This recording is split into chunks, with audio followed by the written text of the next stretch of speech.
조갑제 TV 시청자 여러분 안녕하십니까? 2019년 10월 16일 저녁 7시입니다.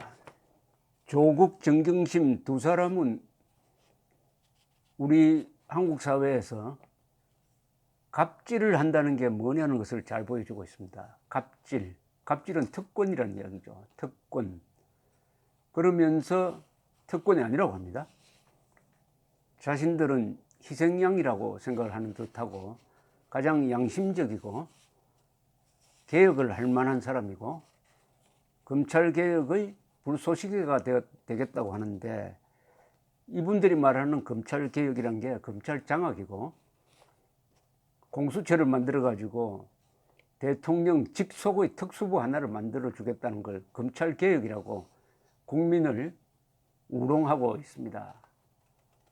그런데 이런 말장난에 장단을 맞추는 곳이 한두 군데가 아닙니다. 특히 대한변호사협회와 같은 객관성을 유지해야 되는 이 단체가 뒤늦게 성명을 내면서 국민의 여망이 검찰개혁으로 모여졌다라는 아주 허황된 이야기를 하고 있으니까 한변이 앵무새 같다라는 비평을 날렸습니다. 그런데 이 정경심 씨는 지금 비공개로, 검찰이 참 봐주는 거죠. 비공개로 소환 조사를 계속하고 있는데 뇌종양, 뇌경색, 어마어마한 병명이죠, 사실은. 를 이유로 지금 조사가 좀 늦어지는 것 같은데, 방금 나온 이 조선닷컴의 기사를 보니까 이것도 좀 이상한 느낌이 듭니다. 즉, 뇌종양, 뇌경색을 호소하는 정경심 씨가 병원에 입원한 모양인데, 입원 확인서에는 병원 이름도 없고 의사 이름도 없고 정형외과라고만 적혀 있었다고 합니다.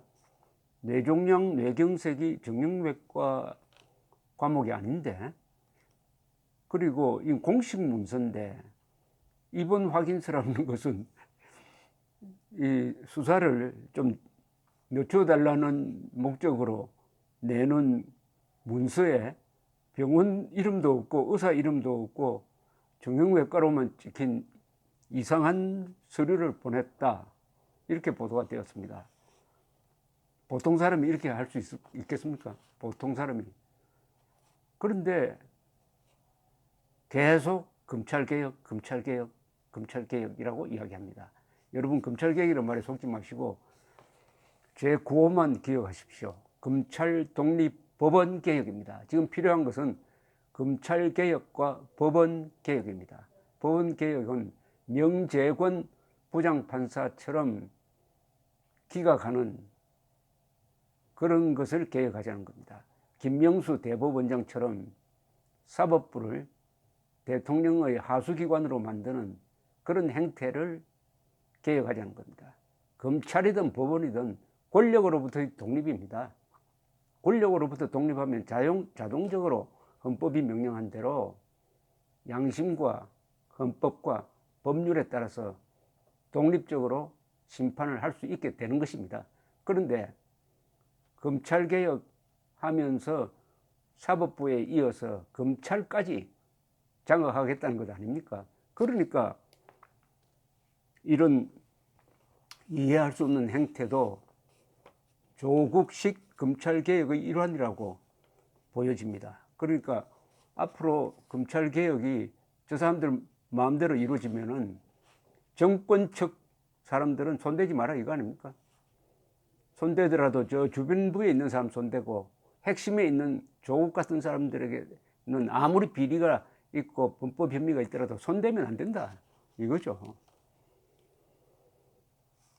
검찰이 이 기사를, 이 뉴스를 흘린 것 같기도 하고 열심히 취재를 해가지고, 근데 이 경우에는 거기에는 해당이 안 됩니다.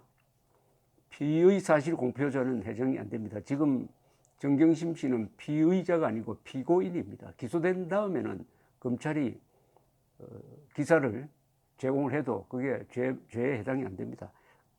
조선닷컴은 검찰에 따르면 하고 정경심 측은 어제 오후 늦은 시각 검찰에 팩스로 정 씨의 입원 확인서를 제출했는데 정 씨의 입원 확인서에는 진료 담당과인 정형외과와 주요 병명만 기재되어 있을 뿐 발행 의료기관과 의사 이름, 면허번호, 직인 등 핵심 정보가 빠져 있었다고 합니다.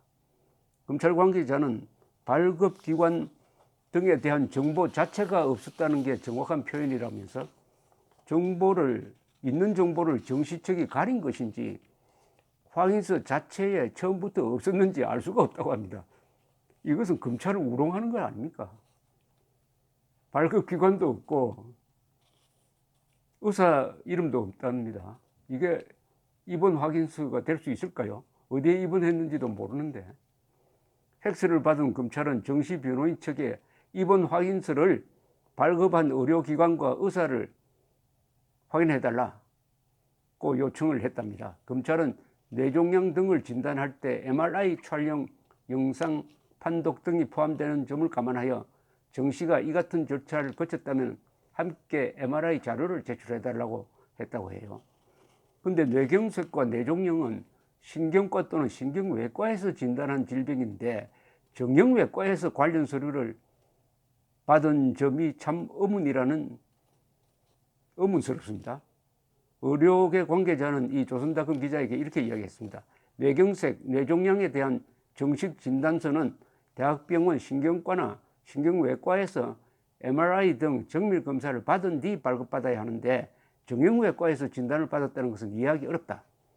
그렇게 이야기했고요. 발급기관뿐만 아니라 검찰 제출 서류가 진단서가 아닌 입원 확인서인 점도 좀 이상합니다. 검사 출신 변호사는 변호인이 어떤 서류를 제출할 것인지는 제출 목적에 따라 판단할 부분이라면서도 소환 조사 일정을 미루는 등 조사 자제를 원했다면 진단서를 내는 게 맞는데 정 씨가 이날 검찰에 출석한 것을 감안하면 치료 중인 점을 감안해달라는 취지 정도 아니었을까 싶다고 했습니다. 그런데 검찰 입원 확인서가 날라왔다 이거죠. 검찰 관계자는 입원 확인서도 형식을 떠나 진단서로 볼 여지는 있지만은 제출된 문서 자체가 법령에서 정한 요건을 갖추지 못했다. 입원 확인서가 어떤 기관에서 어느 의사가 발급했는지 확인할 수 없다고 되어 있답니다. 확인할 수 없다는 겁니다. 검찰도 정씨 측 변호인이 제출한 자료만으로는 뇌종양, 뇌경색 진단을 확정할 수 있을지 의문이라고 했습니다. 정씨 측 변호인단은 이에 대해서 입원 장소가 공개되면 병원 환자의 피해 등 여러 문제가 발생할 수 있어 해당 부분을 가리고 제출하겠다는 뜻을 사전에 검찰에 밝혔다면서 정 씨가 소환 조사를 받고 있고 조사 중에 필요한 자료도 추가로 제출되고 있는 것으로 안다.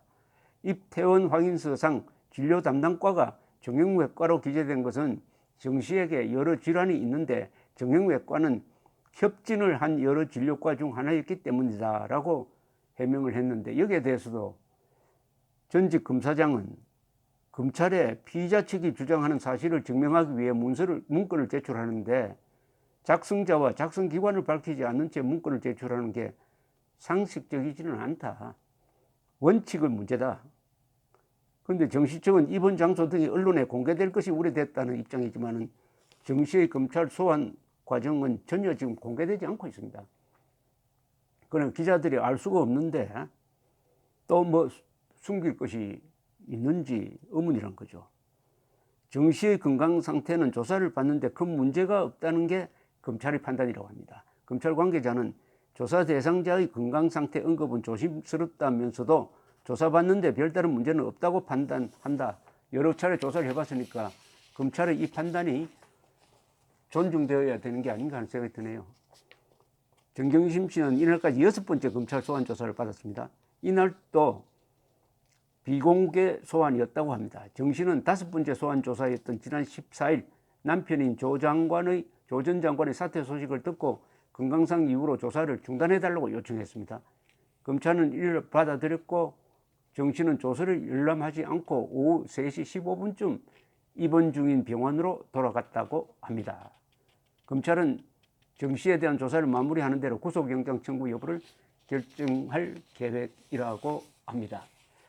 하여튼 정경심, 조국 두 사람과 관계되는 기사가 나올 때마다 진짜냐 가짜냐, 거짓말이냐 진실이냐 항상 이 의문이 자동적으로 제기되고 있습니다.